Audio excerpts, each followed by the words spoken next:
안녕하십니까? 삶의 근원적인 질문과 신앙의 깊이를 탐구하는 시간입니다. 우리는 종종 스스로에게 묻곤 합니다. 왜 우리의 삶에는 고통과 슬픔이 존재하는가? 왜 우리는 선한 것을 알면서도 죄의 유혹에 넘어지는가? 이 모든 혼란과 어둠의 시작은 어디였을까? 오늘 우리는 인류 역사의 가장 첫 페이지, 모든 것의 시작이었던 그날의 이야기 속으로 들어가 보려 합니다. 본격적인 여정을 시작하기에 앞서 잠시 여러분의 마음을 구하고자 합니다.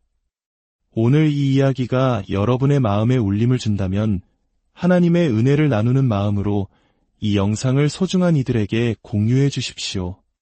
또한 저희 채널을 구독하시면 앞으로 이어질 깊이 있는 이야기들을 놓치지 않고 함께 하실 수 있습니다. 지금 이 순간 말씀을 듣는 모든 분들의 삶에 하나님의 평강이 함께하기를 기도합니다. 이제 성경의 첫 책, 창세기가 기록하고 있는 태초의 낙원으로 돌아가 보겠습니다. 그곳은 모든 것이 완벽했고 하나님께서 보시기에 심히 좋았던 세상, 에덴 동산입니다. 함께 기도하겠습니다. 삶에는 죄책감이 없고 죽음에는 두려움이 없나니 이는 우리 안에 계신 그리스도의 능력이라. 오, 주님, 당신께서는 우리에게 무덤을 이기고 두려움을 정복할 은혜를 주셨습니다. 이제 더 큰 은혜를 구하오니 우리의 귀를 열어주사 듣게 하시고 귀 기울여 믿고 순종하게 하옵소서. 주님, 우리에게 말씀하여 주시옵소서. 예수님의 이름으로 기도합니다. 아멘. 오늘 우리는 성경의 첫 번째 책인 창세기 3장 1절부터 7절까지의 말씀을 통해 인류의 운명을 바꾼 그 결정적인 순간을 목격하게 될 것입니다. 그런데 뱀은 주 하나님이 지으신 들짐승 중에 가장 간교하니라. 뱀이 여자에게 물어 이르되 하나님이 참으로 너희에게 동산 모든 나무의 열매를 먹지 말라 하시더냐. 여자가 뱀에게 말하되 동산 나무의 열매를 우리가 먹을 수 있으나 동산 중앙에 있는 나무의 열매는 하나님의 말씀에 너희는 먹지도 말고 만지지도 말라. 너희가 죽을까 하노라 하셨느니라. 뱀이 여자에게 이르되 너희가 결코 죽지 아니하리라.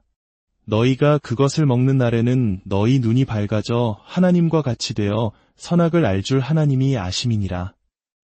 여자가 그 나무를 본즉 먹음직도 하고 보암직도 하고 지혜롭게 할 만큼 탐스럽기도 한 나무인지라. 여자가 그 열매를 따먹고 자기와 함께 있는 남편에게도 주매 그도 먹은지라. 이에 그들의 눈이 밝아져 자기들이 벗은 줄을 알고 무화과나무 잎을 엮어 치마로 삼았더라. 이 이야기는 두 가지 방식으로 해석될 수 있습니다. 첫 번째는 신학적인 관점에서 원죄의 기원을 설명하는 방식입니다. 인류의 대표, 신학적 용어로는 언약의 머리였던 아담이 죄를 지었을 때 그 죄의 결과가 모든 후손에게 어떻게 미치게 되었는지를 탐구하는 것입니다. 아담은 우리 모두를 대표했습니다.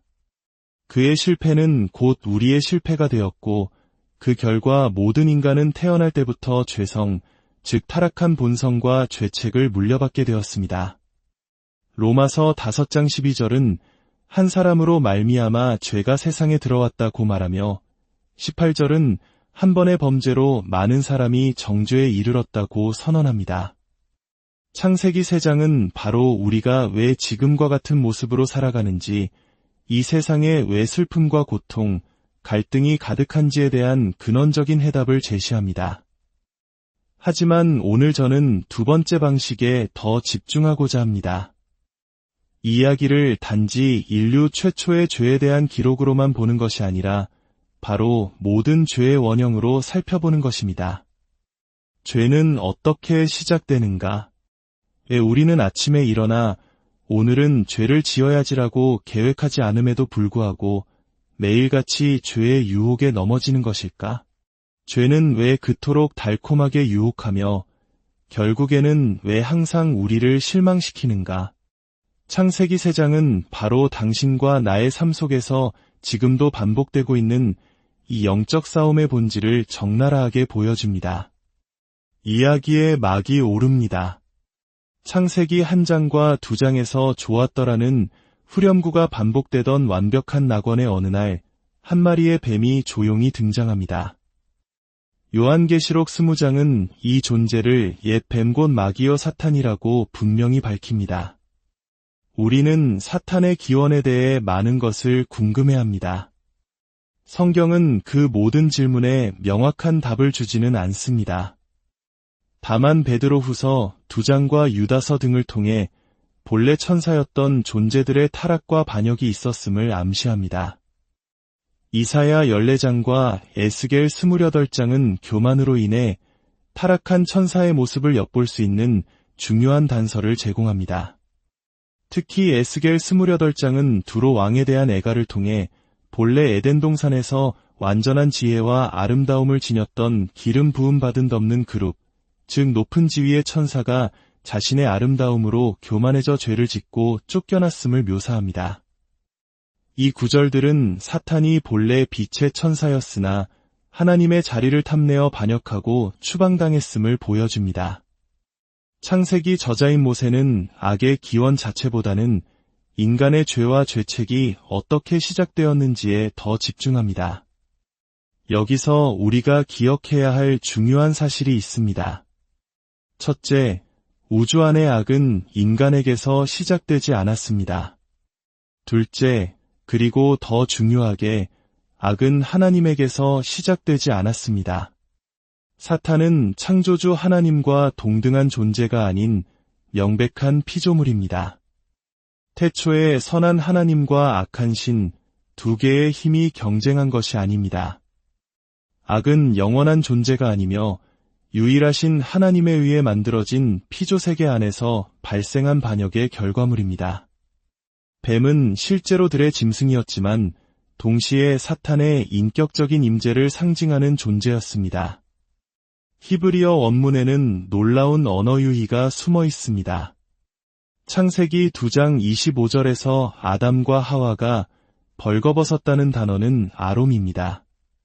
그런데 3장 1절에서 뱀이 간교하다는 단어는 아룸으로 발음이 매우 비슷합니다.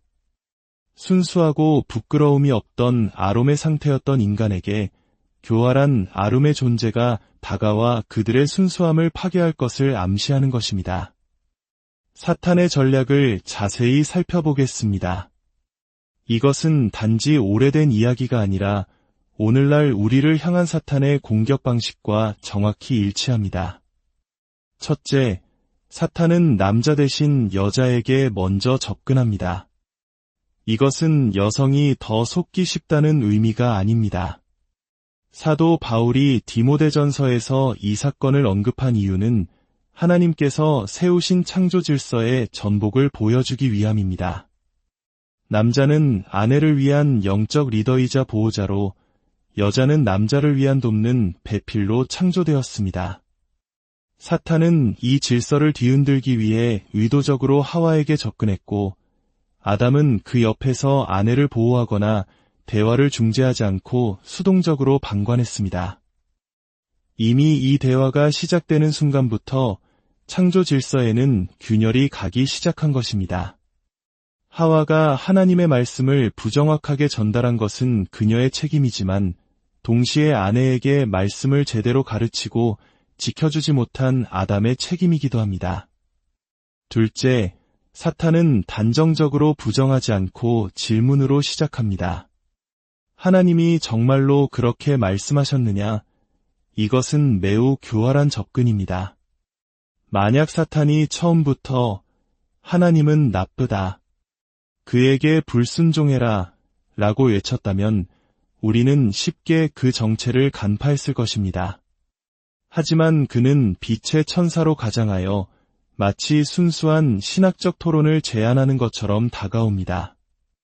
정말로 그럴까? 다시 한번 생각해봐. 이 속삭임은 오늘날에도 여러 형태로 우리에게 들려옵니다. 학자의 목소리로 고대의 기록을 어떻게 신뢰할 수 있는가?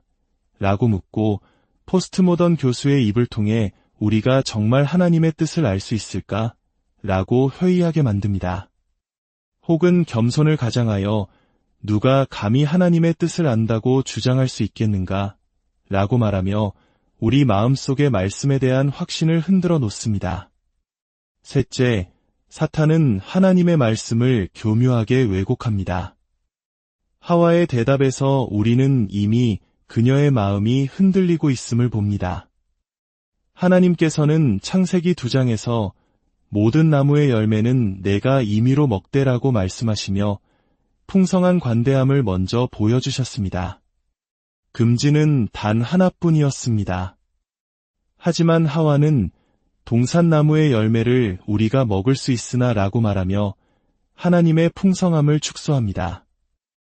또한 그녀는 만지지도 말라는 말을 덧붙여 하나님의 명령을 실제보다 더 엄격하고 인색한 것으로 만듭니다. 그리고 죽을까 하노라라고 말하며 반드시 죽으리라는 하나님의 단호한 경고를 불확실한 가능성으로 약화시킵니다. 이미 그녀의 마음속에서 하나님은 관대한 분이 아닌 무언가를 인색하게 금지하는 분으로 변해가고 있었던 것입니다. 이 틈을 놓치지 않고 사탄은 결정타를 날립니다. 그는 3가지 반대 주장을 펼칩니다. 결코 죽지 않을 것이다. 너희 눈이 밝아질 것이다. 하나님처럼 될 것이다. 이 말의 핵심은 이것입니다. 하와야, 하나님은 너를 억누르고 계신다. 너의 잠재력을 속이고 있는 거야. 그분은 내가 그분처럼 되는 것을 두려워하고 계셔. 이것은 하나님의 선하심에 대한 정면 공격입니다. 하나님이 우리를 위하는 분이 아니라 우리를 대적하는 분이라는 거짓말입니다. 사탄이 하는 말들은 언제나 그렇듯 절반의 진실과 절반의 거짓으로 이루어져 있습니다. 그들이 즉시 육체적으로 죽지 않은 것은 사실입니다. 그들의 눈이 밝아져 자신들의 벌거벗음을 보게 된 것도 사실입니다. 선악을 아는 지식을 얻게 된 것도 어떤 의미에서는 사실입니다. 하지만 사탄은 미끼만 보여주고 낚싯바늘은 숨깁니다. 그들의 눈은 열렸지만 동시에 죄에 대해 눈이 멀게 되었습니다. 그들은 육체적으로 즉시 죽지 않았지만 하나님과의 관계가 단절되는 영적인 죽음을 맞이했습니다. 그들은 하나님처럼 되기는커녕 이미 가지고 있던 하나님의 형상마저 파괴하고 죄의 노예가 되었습니다. 생각해 보십시오. 창세기 2장에서 가장 두드러지게 나타나는 하나님의 2가지 속성은 무엇입니까? 바로 그분의 말씀은 진리라는 것과 그분이 하시는 모든 일은 선하다는 것입니다. 사탄은 정확히 이 2가지를 공격했습니다. 그분의 말씀이 정말 진리인가? 그분이 정말 선하신 분인가? 사랑하는 여러분, 이것이 바로 우리가 죄를 짓는 이유입니다. 죄를 선택하는 그 순간 우리는 하나님의 말씀이 진리라는 것을 신뢰하지 않는 것입니다. 우리는 하나님이 선하시며 우리에게 가장 좋은 것을 주시는 분임을 믿지 않는 것입니다. 그 순간 우리는 내가 하나님보다 더 잘 안다고 생각하는 것입니다. 하나님은 내가 진정으로 원하는 것을 맡고 계셔. 그분은 내 편이 아니야. 결국 6절에서 하와는 그 유혹에 넘어갑니다. 그 열매는 3가지 매력을 가지고 있었습니다. 먹음직스럽고 보암직하며 지혜롭게 할 만큼 탐스러웠습니다. 이것은 요한일서 2장 16절이 말하는 육신의 정욕, 안목의 정욕, 이생의 자랑과 정확히 일치합니다. 예수님께서 광야에서 사탄에게 받으신 시험 역시 이 3가지 범주에 속합니다. 돌을 떡으로 만들라는 유혹은 육신의 정욕, 세상의 모든 영광을 보여주며 절하라는 유혹은 안목의 정욕, 성전 꼭대기에서 뛰어내리라는 유혹은 이생의 자랑이었습니다. 아담과 하와는 넘어졌지만 2번째 아담이신 예수님은 말씀으로 이 모든 유혹을 이기셨습니다. 사탄은 오늘날에도 대중문화를 통해 죄를 평범하고 매력적인 것으로 포장합니다. 한국의 많은 드라마나 영화, 대중가요 가사 속에서 우리는 교만을 자존감으로, 탐욕을 성공의 축복으로, 음욕을 자연스러운 본능으로, 반항을 젊음의 특권으로, 험담을 솔직한 대화로 미화하는 것을 봅니다. 우리는 그 달콤한 멜로디와 화려한 영상에 취해 그것이 우리의 영혼을 병들게 하는 독이라는 사실을 잊어버리곤 합니다. 결국 그들은 열매를 먹었습니다. 그들은 자신들이 원하던 것을 얻었습니다. 죄의 비극은 언제나 우리가 필요한 것이 아닌 원하는 것을 얻는다는 데에 있습니다. 그들의 눈은 밝아졌지만 그들이 본 것은 하나님의 영광이 아닌 자신들의 수치스러운 벌거벗음이었습니다. 죄책감과 수치심, 자유의 상실이 홍수처럼 그들을 덮쳤습니다. 그들은 하나님께 달려가 용서를 구하는 대신 무화과나무 잎을 엮어 자신들의 부끄러움을 가리려고 했습니다. 이는 인류 최초의 자기의이자 스스로를 구원하려는 헛된 시도였습니다. 한국 문화에서 체면을 중시하는 것처럼 자신의 허물이 드러났을 때 하나님께 나아가기보다 자신만의 무화과 입으로 어떻게든 가려보려는 것이 바로 죄인의 본성입니다. 이야기를 이 절망적인 상태로 끝낼 수는 없습니다. 하나님의 말씀은 사탄의 거짓말보다 더 오래되었고 생명의 떡은 죽음의 열매보다 훨씬 더 강력하기 때문입니다. 6절의 그 단순한 행동을 다시 한번 떠올려 보십시오. 여자가 그 열매를 따먹고 히브리어 원문을 보면 이 행동은 두 단어로 요약됩니다. 가져가다 그리고 먹다. 가져가서 먹으라. 에덴 동산에서 뱀의 속삭임을 듣고 행한 이 가져가 먹으라는 행동은 인류를 파멸로 이끌었습니다. 하지만 수천 년 후 예루살렘의 한 다락방에서 전혀 다른 가져가 먹으라는 명령이 선포됩니다. 예수님께서는 십자가를 지시기 전날 밤 제자들에게 빵을 떼어주시며 말씀하셨습니다. 받아서 먹으라. 이것은 너희를 위하는 내 몸이니라. 에덴의 첫째를 마음에 두셨음이 분명합니다. 너희는 죽음의 열매를 가져가 먹었다. 이제 나는 너희에게 동산의 열매보다 더 좋은 것을 주겠다. 나의 몸과 피를 주겠다. 이것을 가져가 먹으라. 이 새로운 가져가 먹으라는 명령을 믿음으로 받아들일 때 저주는 끊어지고 죽음은 생명에게 삼켜집니다. 오늘 이 말씀이 죄의 길로 향하던 누군가의 발걸음을 멈추게 하기를 기도합니다. 당신은 지금 유혹의 길목에 서서 그것이 얼마나 매력적이고 그럴듯하게 보이는지 고민하고 있을지 모릅니다. 부디 죄의 추악한 실체를 보고 그 자리에서 돌이키십시오.